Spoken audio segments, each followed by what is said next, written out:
Thank you. Kindly be seated.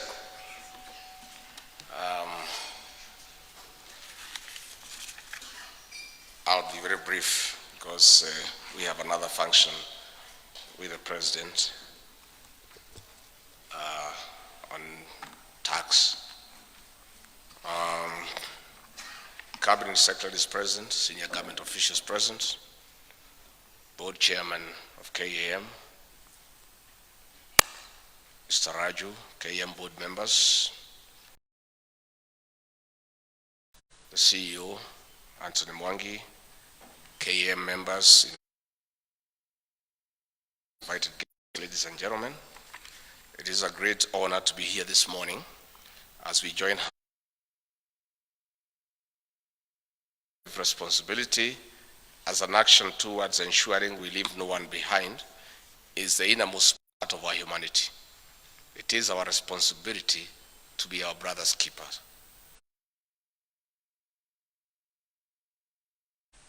Close to 60 years after independence, we should not be where we are as a nation.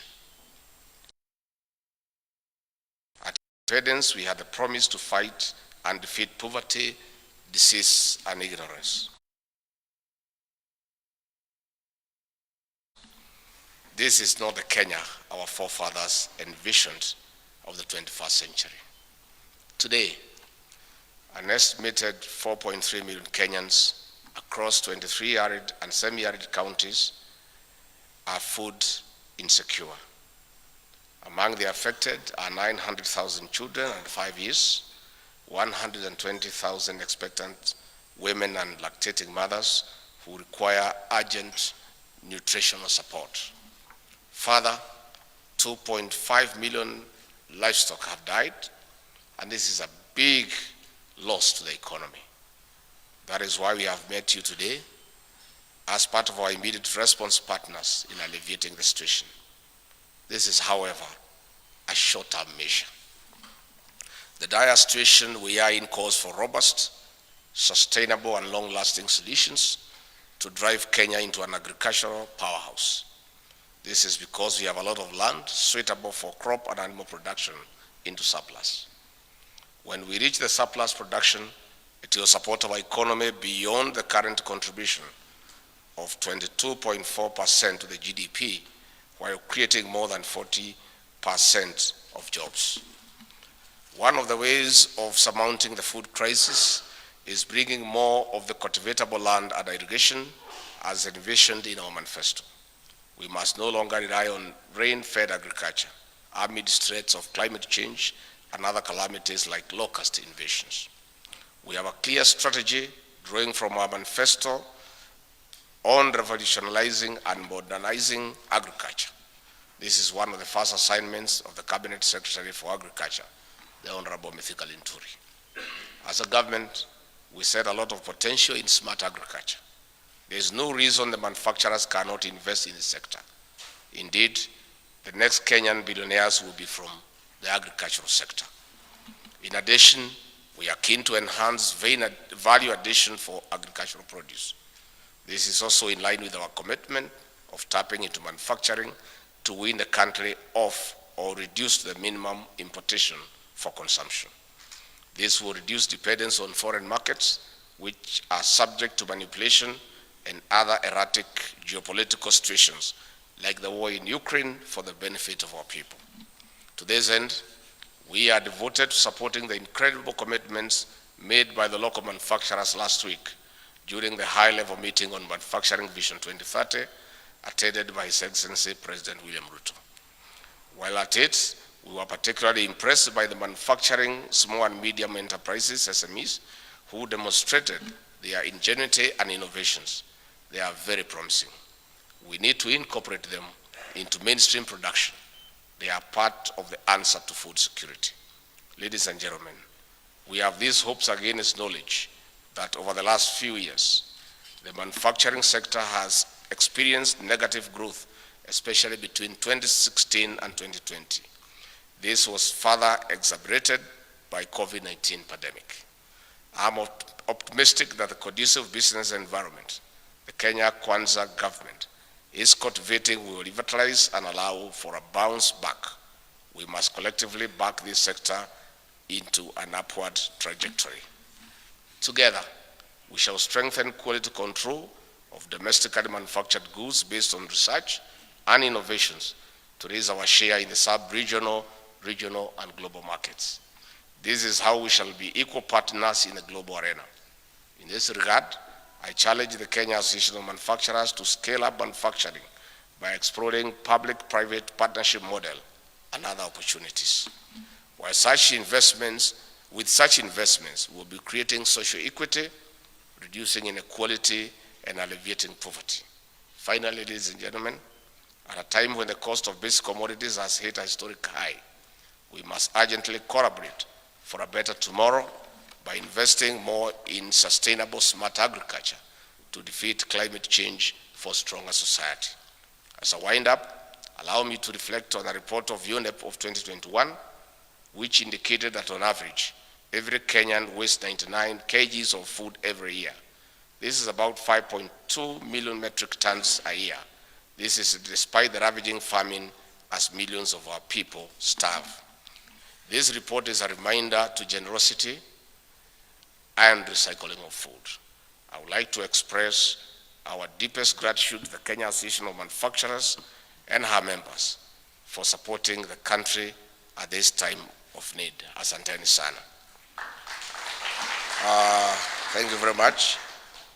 I just want to buttress what the Honorable Moses Kuria have such clarity of thought that the way to go is to support and facilitate enterprise. Government cannot be a stumbling block to investment, to manufacturing, to enterprise. President William Ruto has given a policy direction, and shortly I'll be convening a meeting of all our civil servants at the senior levels to give them in black and white the new policy direction. We must bring to an end bureaucracy and red tape in matters investment and entrepreneurship. Officers of government, the public sector, their role will be to support the private sector to enhance, expedite investments in this country. We want less and less government in people's lives and more services to the people of Kenya. And we'll tell our civil servants, they'll have to align very quickly to give service to the drivers of the economy, including you seated here, the manufacturing sector. Ours is to support you, is to reduce bureaucracy, is employment. And officers of government are not going to stand on your way. We are looking at issues of multiple licenses. You go to an office and you cannot tell the original color of the wall because of the number of licenses hanging on the wall. Isn't that the situation? That must come to an end. And we also must make it easy through the online platform. You don't have to go to the county government of Nairobi, I don't know to which office, to look for a license. These are things that we must do very quickly, and we must collapse all these licensing into one that makes sense. Number two, we have told the Kenya Revenue Authority, and I believe, is there a deputy commissioner here from KRA? You are here. Sit down, listen here and listen good. Taxpayers are your dairy cow. Those who have done farming. For a cow to produce milk, you have to be very nice to the cow. You have to give it some hay, give it some dairy meal, milk it with some good oil so that it's feeling good. And the Europeans go even a step further. They play country music to cows to produce milk. We have told KRA to look after taxpayers the way you look after a good dairy cow to continue producing milk. There is no cow that will produce milk when you are pricking it and shouting at it. It will refuse with the milk. We have told KRA to create a friendly tax regime. The issue of closing factories for taxpayers who are suffering is a thing of the past because it is foolish. The issue of tax notices and agency notices, where you close accounts. If you shut down an account for 6 months, somebody cannot do business. Where will you collect tax the following year for the benefit of the country? When you shut down a factory, those employees go home, they lose their jobs. They were paying payee. Where will you get the money from? I've repeatedly given the example of African Distillers factory in Thika, owned by Humphrey Kariuki. That factory was paying about 50 million Kenya shillings in terms of tax every month. They sent DCI there, policemen, shut it down, arrested Humphrey Kariuki, a very enterprising Kenyan, an honorable man, a man who has toiled through his life, locked him up for 4 days with ordinary criminals, shut down the factory, and KRA lost 50 million every month. For 3 years, we have lost a whooping 1.8 billion, money that we need for this country. It was a foolish decision, and such things will never happen in the Ruto administration. They will never happen again. Because all any sensible tax collector would have done is to say, look here, you are paying 50 million per month, but in our assessment, you need to pay 100. Can we discuss how you pay 100? But in the meantime, continue working and giving us a 50, because we need it. Now you shut it down, then what happens? Same has happened across everywhere. This will not happen again. The president is on record asking everybody to pay tax, and we want everybody to pay tax. But we want to collect the tax in a dignified manner. The president has set the pace for this country, that his style of management, and all of us are following suit, is continuous engagement. Once you engage, you enrich your thinking. Nobody has monopoly of knowledge. Not the president, not myself, not Moses Kuria, not anybody. Nobody has monopoly of knowledge. Let us have continuous engagement. I want to assure you, ladies and gentlemen, what Moses Kuria has started, this continuous engagement, is a new style of managing this country, and will never go wrong.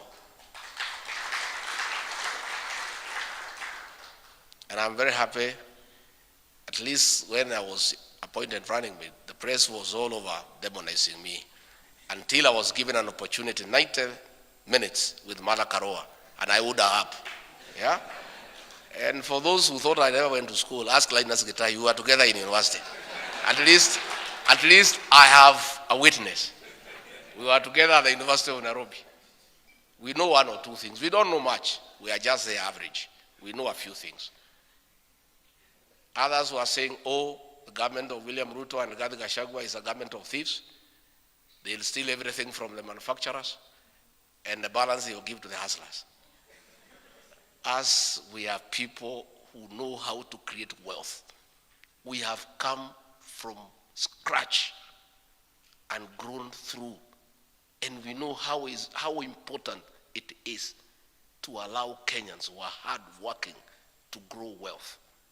And that is what President William Ruto and the rest of us will do, to give any hard-working Kenyan an opportunity to grow wealth. And Kenyans are enterprising people. And Raju, your chairman, can give testimony I did some business with him 15 years ago. And it was a good business. You know, I'm an honest man. At least we had a good business. Because, you know, people were just talking. And when Linus Gitahi, you talk about time, that this government is keeping time. It's not us. It's the leader. Let me tell you what happens. The problem of Africa and for this country is one of leadership. Once the leader of the nation sets the pace, everybody else is aligned. So if President William Ruto is keeping time, how will his deputy not keep time? How will Moses Kuria not keep time? The president has led by example, and he has told us that in his administration, if he ever hears anybody under him who kept business people waiting for 30 minutes, that is the end of your job. Because you people are entrepreneurs. You are creators of wealth. If you are here 200 people and I keep you here for 30 minutes, what is the loss to the economy?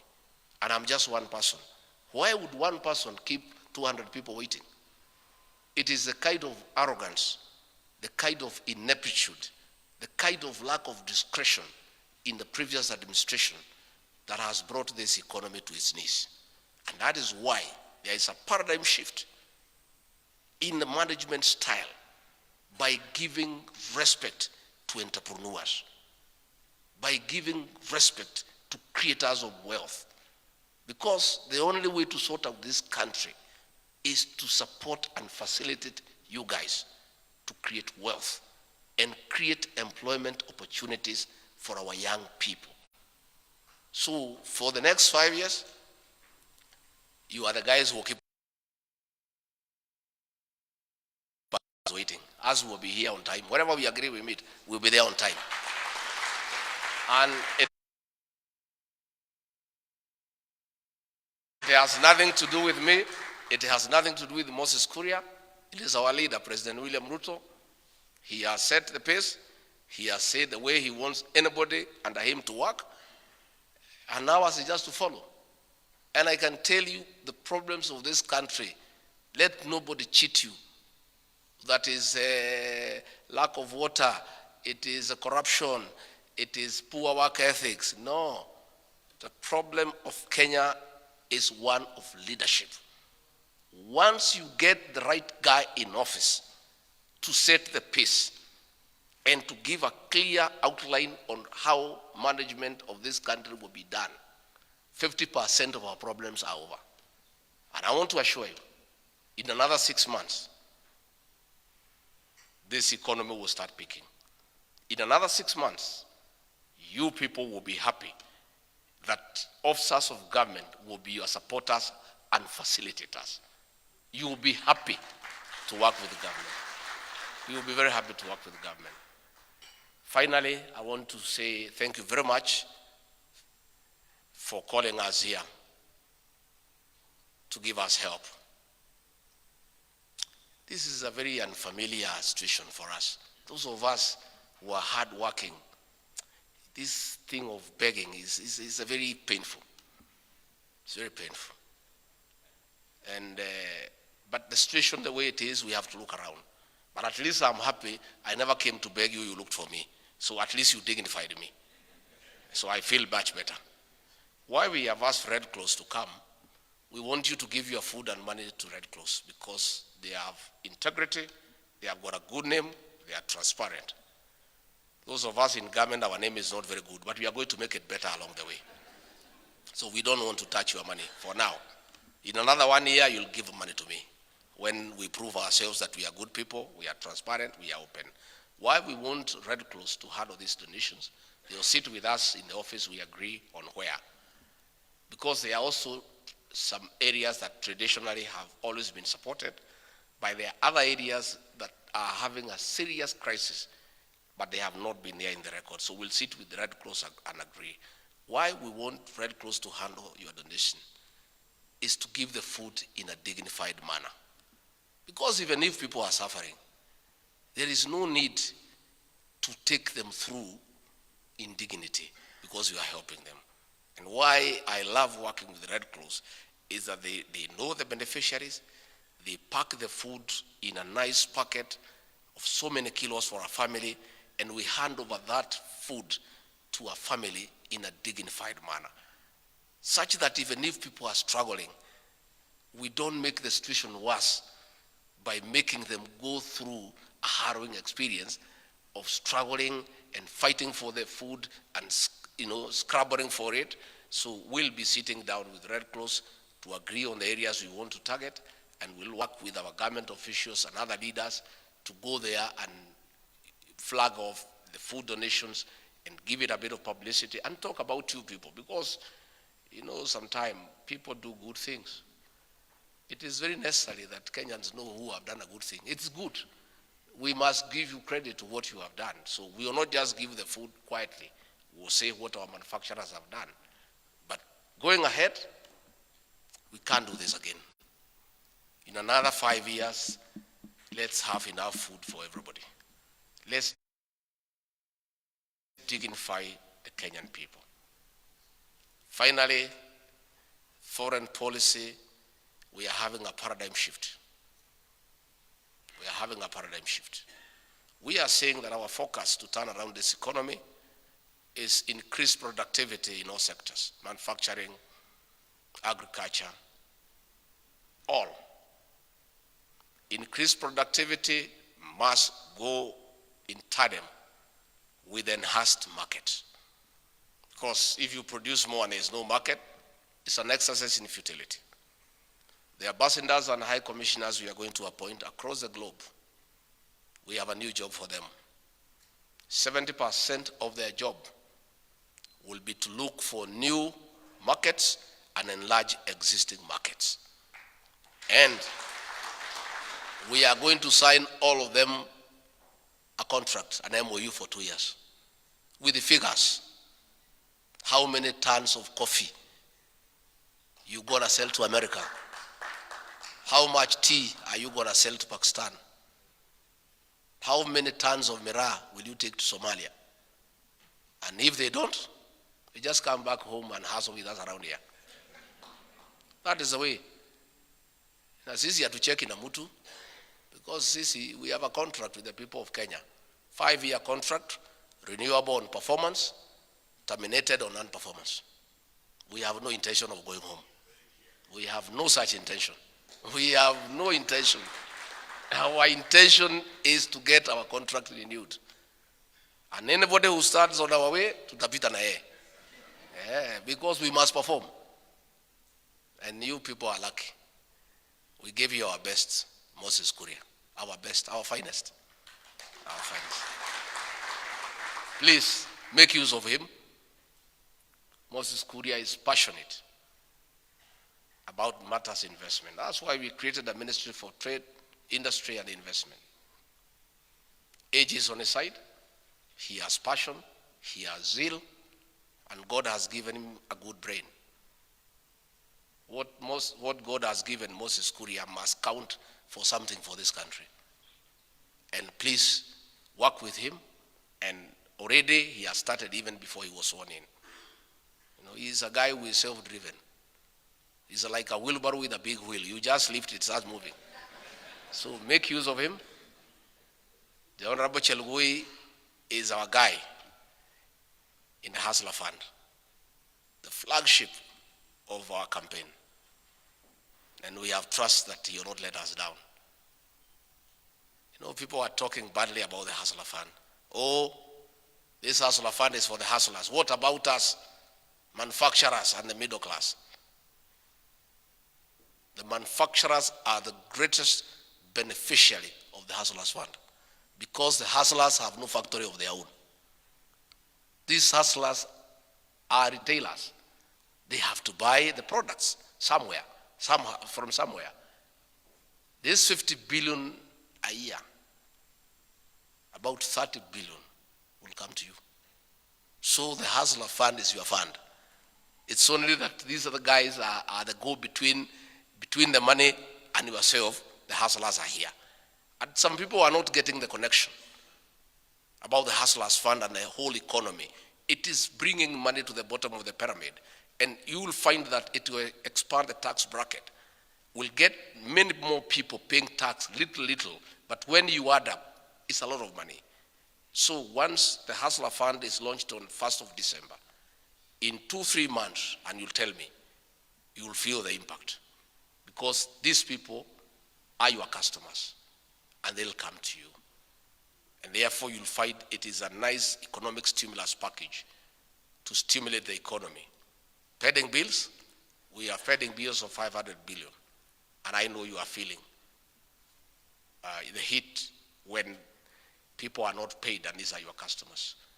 We are working on a package on how to put the money together so that we pay all those who worked for government, so that all the stored projects can restart once more, and we have some money circulating in the economy.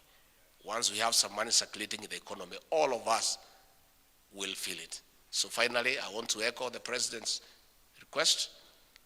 Please pay your taxes. Don't wait for us to push you around. We need the money to give you services, to build roads, to connect electricity,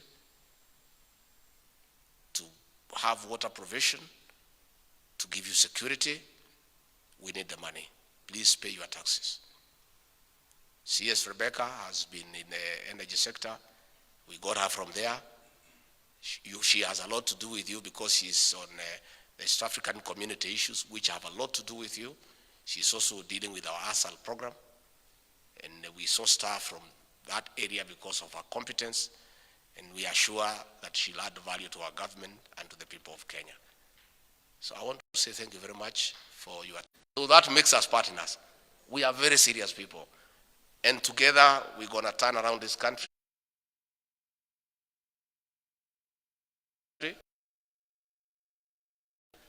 And we're going to change this country in our lifetime. Give Kenyans a chance. Create the right environment for people to do business. Enable and facilitate Kenyans. That is the solution to our problems. And that will happen. You have the commitment from our president all the way down.